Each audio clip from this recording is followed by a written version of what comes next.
पिछली वीडियो आपने देखी होगी कि एमएसएमई लोन क्या होता है। अगर आपने नहीं देखा है तो आप उस वीडियो को जरूर जाके देखिए, ये लिंक मिल जाएगा। अगर फेसबुक पे देख रहे हैं तो ये जो व्हाट्सअप नंबर आ रहा है कमेंट्स करिए, आपको वीडियो का लिंक मिल जाएगा। आज की वीडियो की टॉपिक है दोस्तों एमएसएमई लोन कैसे मिलेगा, क्या डॉक्यूमेंट्स की जरूरत होती है। इस टॉपिक को इस वीडियो में कवर करेंगे। 4 से 5 मिनट की वीडियो होगी, ध्यान से देखिएगा। आप बिजनेसमैन है या सैलरीड पर्सन और बिजनेस करने का प्लान बना रहे हैं तो दोस्तों ऐसी वीडियो देखना आपके लिए बहुत फायदेमंद होगा, क्योंकि दोस्तों ज्ञान होगा तभी आप ज्ञान के बल पे कुछ नया कर सकते हैं। तो चलिए स्टार्ट करते हैं।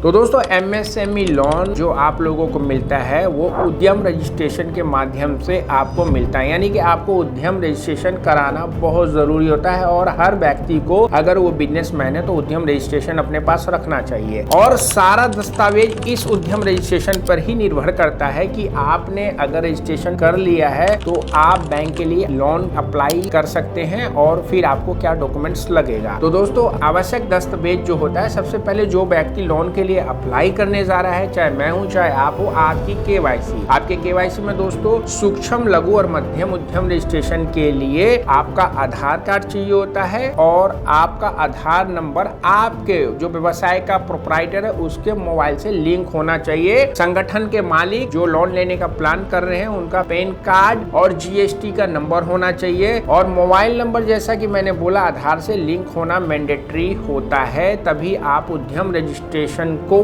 कर सकते हैं। क्योंकि जो व्यवसाय का मालिक है वह अपनी आइडेंटिटी पहले देगा, तभी उसका उद्यम रजिस्ट्रेशन होता है। फिर दोस्तों उसके बाद जब आप ये काम कर लेते हैं तो एमएसएमई लोन को बैंक में अप्लाई करने के लिए जाते हैं। जब आप बैंक में जाते हैं तो फिर दोस्तों जो डॉक्यूमेंट्स की जरूरत होती है वह होती है दोस्तों उस व्यक्ति का पहचान पत्र जो उस प्रॉपर्टी का या प्रोप्राइटरशिप का या उस फील्ड का कंपनी का मालिक है, उसका Aadhaar card, PAN card, voter ID या पासपोर्ट, और उस व्यक्ति के पते का नाम यानी कि बिजली का बिल, राशन कार्ड या रेंट एग्रीमेंट। और दोस्तों उसके बाद उसके बिजनेस की आइडेंटिटी चाहिए होती है, यानी कि बिजनेस प्रूफ, जिसको कहते हैं उद्यम रजिस्ट्रेशन सर्टिफिकेट, जो एमएसएमई के अंतर्गत पंजीकरण का प्रमाण पत्र होता है, जिसको करने के लिए मैंने शुरू में आपको स्टेप बताया। उसके बाद दोस्तों व्यवसाय का प्रमाण, जहां पे आपकी फैक्ट्री या दुकान है वहां का रेंट एग्रीमेंट और बिजली का बिल चाहिए होता है। आपका जीएसटी का रजिस्ट्रेशन यदि टर्नओवर सीमा से अधिक है। आपको पता है ना कि कुछ टर्नओवर बिना जीएसटी के लोग करके काम चला लेते हैं, लेकिन अगर आपका एक टर्नओवर, पिछली वीडियो में मैंने बताया था कि आपका मीडियम है तो कितना टर्नओवर चाहिए, स्मॉल है तो कितना चाहिए, अगर माइक्रो है तो कितना चाहिए, उस टर्नओवर को आप पार कर लेते हैं तो जीएसटी मैंडेटरी हो जाता है। तो आपका जीएसटी नंबर चाहिए होगा। अगर आपकी फर्म पार्टनरशिप पे है तो आपका पार्टनरशिप डीड चाहिए होगा। और आपकी अगर रजिस्टर्ड कंपनी है तो आपको एमओए, आपका मैंडेटरी डॉक्यूमेंट्स यहाँ पे हो जाता है। दोस्तों उसके बाद आपको फाइनेंशियल डॉक्यूमेंट्स लगाने पड़ेंगे। ऊपर मैंने बिजनेस डॉक्यूमेंट्स बताया, अब आपको फाइनेंशियल डॉक्यूमेंट्स लगाना पड़ेगा। फाइनेंशियल डॉक्यूमेंट्स का मतलब दोस्तों आप जो काम धंधा कर रहे हैं उसकी लेन देन जिस बैंक में कर रहे हैं उसका स्टेटमेंट, यानी कि आप जो धंधे को कर रहे हैं उसके लिए आपने करंट अकाउंट खोल रखा होगा, उसका 6 से 12 महीने का बैंक स्टेटमेंट चाहिए होगा। आपका आईटीआर यानी कि इनकम टैक्स रिटर्न पिछले 2 से 3 सालों का बड़े लोन के लिए मैंडेटरी होता है। और दोस्तों एक बैलेंस शीट होता है जिसको प्रॉफिट एंड लॉस अकाउंट बोला जाता है, उसका आपका स्टेटमेंट चाहिए होगा। और उसके बाद दोस्तों जो काम आप कर रहे हैं और जो करने जाएंगे उसका प्रोजेक्ट रिपोर्ट, यदि आप नया प्लांट या मशीनरी के लिए बड़ा लोन लेने जा रहे हैं तो बैंक आपसे प्रोजेक्ट रिपोर्ट मांगता है कि आपको जो पैसा मिलेगा वो पैसा आप कहाँ खर्च करेंगे। तो दोस्तों ये आपका फाइनेंशियल डॉक्यूमेंट कहलाता है और आप इसको लगाएंगे तब आपका आगे प्रोसेस होगा। अब दोस्तों आवेदन कैसे करें, आपके दिमाग में ये क्वेश्चन भी आ रहा होगा। तो सबसे पहले दोस्तों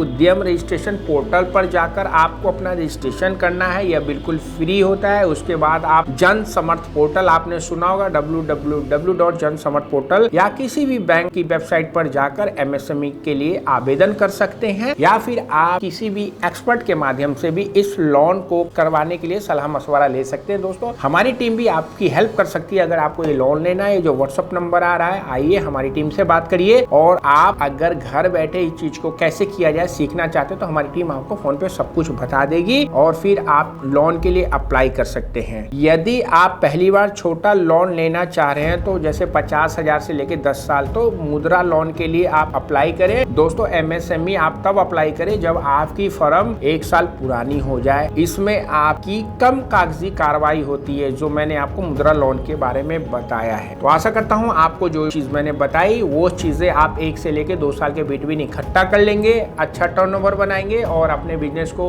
दिन दुगुनी रात चौगुनी करने के लिए खूब मेहनत करेंगे। कोई सुझाव या सलाह आपको देना है तो कमेंट्स लिख सकते हैं। किसी टॉपिक पे वीडियो बनवाना है तो आप बता दीजिए, हम उस टॉपिक पे वीडियो बना देंगे। और आशा करता हूँ कि वीडियो आपको अच्छी लगेगी। चैनल पर नए सब्सक्राइब करके जाइए। ROI लोन एक्सपर्ट को फेसबुक पे देख रहे हैं तो फॉलो करिए दोस्तों ऐसी वीडियो देखने के लिए। और घर बैठे आपको लोन की इन्फॉर्मेशन लेनी है कि लोन कैसे लिया जाता है, बैलेंस ट्रांसफर क्या होता है, टॉप अप लोन क्या होता है, रेट ऑफ इंटरेस्ट कैसे कम करे, बिना प्रोसेसिंग फीस के लोन कैसे लिया जाए, इस टॉपिक पे अगर आपको विचार विमर्श करना है तो इस नंबर पे आकर व्हाट्सअप करिए, हमारी टीम आपसे बात करेगी। सेहत का ख्याल रखिए। सी यू।